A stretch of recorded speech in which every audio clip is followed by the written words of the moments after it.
Salut les players, on se retrouve pour une nouvelle vidéo. Ça y est, on y est, la finale de la Ligue des Champions. Dortmund face au Real Madrid, la montagne à gravir pour les joueurs de Dortmund. Anderson, est-ce que tu es chaud? Écoute, je suis prêt. Encore une énième finale. Hein. Je suis fatigué. Voilà. Je veux dire les termes. Je suis fatigué. Voilà. Je suis fatigué de gagner. Hein. Je suis fatigué qu'on soit tout le temps en finale. Prenez un peu vos responsabilités, les autres clubs. C'est pas possible. Chaque année, c'est nous. En fait, ce qui est terrible, c'est qu'on ne peut pas le contredire. C'est ça qui est terrible. On peut absolument rien dire. On peut que subir. Voilà, non. Franchement, j'ai hâte de faire cette vidéo, cet avant-match hein, de Dortmund versus Real Madrid. On va voir un peu les clés. Qu'est-ce qui permettra au Real Madrid de gagner sa 15e Ligue des Champions. Hein. C'est incroyable de dire 15, alors qu'il y en a qui n'ont même pas un seul. Allez, on démarre cet avant-match. C'est parti.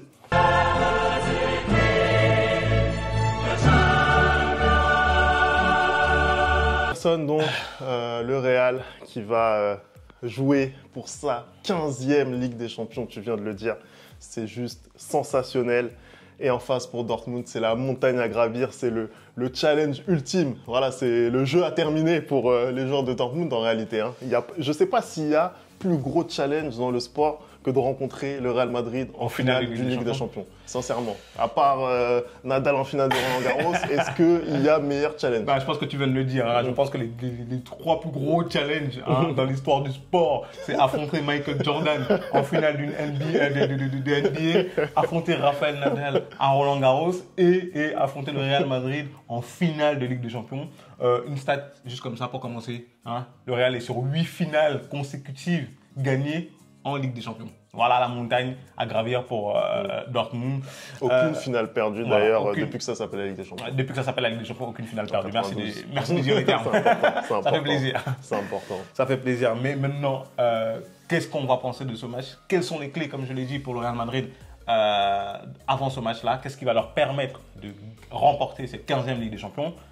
Pour moi, c'est simple. C'est-à-dire, on est sur un Real qui fait un parcours en Ligue des Champions, je pense, exceptionnel. Le Real, c'est simple, en arrivant en finale, n'a perdu aucun match durant cette compétition. Aucun match. C'est-à-dire qu'avec des adversaires comme le Bayern Munich, avec des adversaires comme Manchester City ou encore Leipzig, on va pas les prendre de haut, tu t'attends à ce que le Real perde des matchs. Même en poule, face à Naples, ça n'a pas perdu de match. Donc c'est très très fort. Déjà, on a un Real qui est sûr de sa force, qui, malgré le nombre incalculable de blessures qu'ils ont eues, Ancelotti a réussi à mener cette équipe jusqu'à la finale de la Ligue des Champions. Aujourd'hui, on n'a pas vraiment de doute sur la force du Real Madrid parce qu'ils ont fait que monter en puissance. Comme je l'ai dit, la double confrontation contre Manchester City a prouvé que le Real était capable de subir et malgré tout d'aller gagner le match parce que je pense que le football que propose Manchester City en Ligue des Champions encore cette année était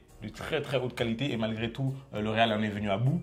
Le Real a montré aussi contre le Bayern qu'ils étaient capables de prendre le jeu à leur compte, hein, notamment lors du match retour. Ils ont fait le jeu, malheureusement, ils ont failli se faire piéger comme ils piègent les autres équipes d'habitude. Mais encore une fois, ils ont montré qu'ils avaient plus de force de caractère que les autres équipes car ils ont réussi à revenir au score et même d'aller gagner ce match-là. Aujourd'hui, pour moi, le Real a toutes les clés en main pour remporter ce 15e titre. Voilà. Ouais, je suis totalement d'accord avec toi. Et ce qui est intéressant d'observer, je trouve, c'est un peu la symétrie entre les deux parcours parce que on a une équipe du Borussia Dortmund qui a eu peut-être un peu plus de mal, même s'il termine premier de cette poule, de la poule de la mort. Ils ont eu peut-être un peu plus de mal en début de saison. C'est aussi ce qui fait qu'ils terminent seulement 5e de Bundesliga, assez loin derrière Leverkusen et le Bayern de Munich. Donc ça a été un début de saison un petit peu plus piano pour cette équipe du Borussia Dortmund. Après, en deuxième partie de saison, notamment par les recrutements qui ont été faits, ça a permis à cette équipe justement de un peu plus se révéler. Défensivement aussi, ils ont été beaucoup plus solides et durant leur parcours justement en phase finale de Ligue des Champions, donc en 8e, en quart, en demi, ils ont su élever leur niveau de jeu pour pouvoir se hisser jusqu'en finale. En face, on a un Real Madrid qui a commencé la saison vraiment tambour battant, que ce soit en Liga ou même en Ligue des Champions. Tu l'as dit, ils sont invaincus depuis le début de cette campagne. Ils ont survolé cette poule dans laquelle il y avait notamment Naples, l'Union Berlin. Voilà, ils ont été très très forts sur les premiers mois de la compétition. Et après, quand on attendait justement un Real encore plus dominant sur cette phase finale, peut-être on a vu un petit peu les premières difficultés, notamment face à Leipzig, où ça a été extrêmement compliqué. On se rappelle bien sûr du match contre City, où là, effectivement, on s'attendait à ce qu'ils subissent, mais ils ont su le faire, ils ont su répondre. Et justement, ce qui est intéressant dans ce Real Madrid, c'est la flexibilité tactique, c'est cette capacité à s'adapter à toute situation et surtout, bien entendu, c'est ce mental à toute épreuve, c'est ce refus de la défaite en Ligue des Champions, c'est vraiment cette capacité à toujours retourner les situations, même face au Bayern, ça a failli mal se passer. Et encore une fois, on a l'impression que la force de l'habitude fait qu'ils arrivent à retourner les situations. Là, ils vont être dans un stade, un écrin mythique à Wembley. Voilà, une ambiance qu'ils connaissent très très bien, ils savent faire. En face, on a une équipe du Borussia Dortmund qui, n'est pas très expérimentée malgré tout dans ses joutes, même s'il y a une victoire en Ligue des Champions en 97. Et une finale aussi en 2013, perdue d'ailleurs, à Wembley ici, il me semble, contre le Bayern Munich. Ils reviennent 11 ans après, mais je pense que oui, tu l'as dit, Femi, pour moi, la montagne, elle est très dure à gravir pour cette équipe du Borussia Dortmund. En plus, comme tu viens de le dire, c'est une équipe qui termine 5e de son championnat parce que tu l'as dit, ils ont eu pas mal de difficultés à démarrer la saison. Mais moi, ce qui me frappe encore plus, c'est que quand tu regardes le classement et que tu regardes le top 5, ils sont 5e. Si tu prends les confrontations directes contre le top 4, c'est une seule victoire. C'est-à-dire qu'ils ont réussi à battre, il me semble, le Bayern Munich au match retour. Et sinon, contre le Leipzig, que ce soit contre Leverkusen, c'est des défaites en fait. C'est des défaites ou des matchs nuls. Après, certes, c'est la seule équipe qui a réussi à faire 2 matchs nuls contre Leverkusen cette année et qui a même failli mettre fin à leur série d'invincibilité. Mais c'est très faible contre le top 4 en Allemagne. Et le match qui leur permet, pour moi, de croire et de se dire que en fait, on peut finalement aller au bout, c'est ce match retour contre l'Atlético Madrid. Parce qu'au final, en Champions League, c'était pas non plus une impression, il dégageait pas non plus une impression de puissance en phase de poule, même s'ils terminent premier, tu l'as dit, de ce groupe de la mort là. Mais ils arrivent en 8e, ils ont un PSV qu'ils arrivent à passer tranquillement. Maintenant, ils arrivent en quart contre l'Atlético Madrid. Ils perdent au match aller et d'avoir aussi cette force de caractère de revenir et de s'imposer au match retour contre un Atlético de Madrid qui, je rappelle, a été la seule équipe à battre le Real Madrid cette saison et par 2 fois en Super Coupe et en championnat. Et là, tu sens qu'ils sont revigoureux parce que pour moi, la double confrontation qu'ils livrent contre le PSG, elle est de haute volée. C'est-à-dire que non seulement dans le match aller, ils arrivent à subir et après contre-attaquer et faire mal au PSG quand il le faut. Au match retour, on s'attend à ce que la foudre leur tombe dessus parce que Paris est à domicile et malgré tout, ils arrivent encore à s'en sortir et ils gagnent encore le match. Gagner 2 fois à l'extérieur et à domicile contre ce Paris Saint-Germain-là, c'est pas rien. Mais cependant, en face, c'est beaucoup trop puissant. Je pense que si on regarde un peu les compositions qui vont être alignées, on a 11 types pratiquement côté Real Madrid qui a l'habitude maintenant d'évoluer ensemble avec ce 4-3-1-2 qui est mis en place par Ancelotti avec devant Vinicius et Rodrigo qui sont en super forme, juste derrière Bellingham qui a un peu plus de mal dans cette deuxième partie de saison, mais là je pense qu'il a eu du repos donc il va être un peu meilleur. Le seul point d'interrogation, c'était peut-être le poste de gardien, mais là ça a été éclairci parce que Lunin est malade et même je pense qu'avant Ancelotti l'avait éclairci en disant que pour lui c'était Courtois le numéro 1 et à juste titre, je peux comprendre les gens qui ont du mal avec le fait que Lunin, après avoir fait une saison extraordinaire, se retrouve sur le banc. Je suis désolé, Courtois c'est le meilleur gardien du monde. Courtois, c'est celui qui te permet de gagner la Ligue des Champions en 2022 contre Liverpool avec je ne sais pas combien d'arrêts dans un seul match. Tu ne peux pas te permettre de le mettre sur le banc parce que tu vas avoir des regrets après. Tu vois, donc finalement, tu retrouves ton gardien titulaire dans les cages. Est-ce que c'est une injustice? Je ne sais pas, tu vas me dire, mais pour moi, je ne vois pas comment le Real... Après, il faut toujours être humble, hein, on ne sait jamais, c'est un match de foot, tout peut se passer, mais je ne vois pas comment le Real pourrait mal négocier ce match-là, sachant qu'ils ne prennent aucun adversaire de haut. Non, je suis assez d'accord. Bon, c'est clair que c'est du football, donc de toute façon, voilà, ça va être un rapport de force. Il peut y avoir une surprise, et on a vu que Dortmund, voilà, ils ont su retourner des situations un petit peu compromises. Ils ont gagné les 2 matchs dans la double confrontation face au PSG, alors que objectivement, ils auraient peut-être mérité à minima d'encaisser 1 ou 2 buts dans la double confrontation. Donc, bon, ils s'en sortent quand même, ils sont toujours là, et je ne vois pas pourquoi ils n'auraient pas leur chance face au Real Madrid. Maintenant, voilà, on le dit, on le répète, voilà, il y a vraiment cette culture de l'habitude côté Real Madrid. Footballistiquement, personnellement, j'ai vraiment l'impression que le Real Madrid aujourd'hui est vraiment dans un état d'esprit où tout leur réussit, où ils ont vraiment envie de montrer que c'est le leader européen. Voilà, il y a des joueurs notamment dans cette équipe comme Jude Bellingham, comme Rodrigo, comme Vinicius Junior qui ont besoin aussi, peut-être un petit peu moins Vinicius, mais en tout cas Jude Bellingham, il a aussi besoin d'écrire sa légende dans ce club du Real Madrid. Ça va être quelque chose de très important pour lui, de soulever une Ligue des Champions avec le Real Madrid. Dès sa première saison. Dès sa première saison en plus, avec tous les grandes stars qu'il y a eu à son poste.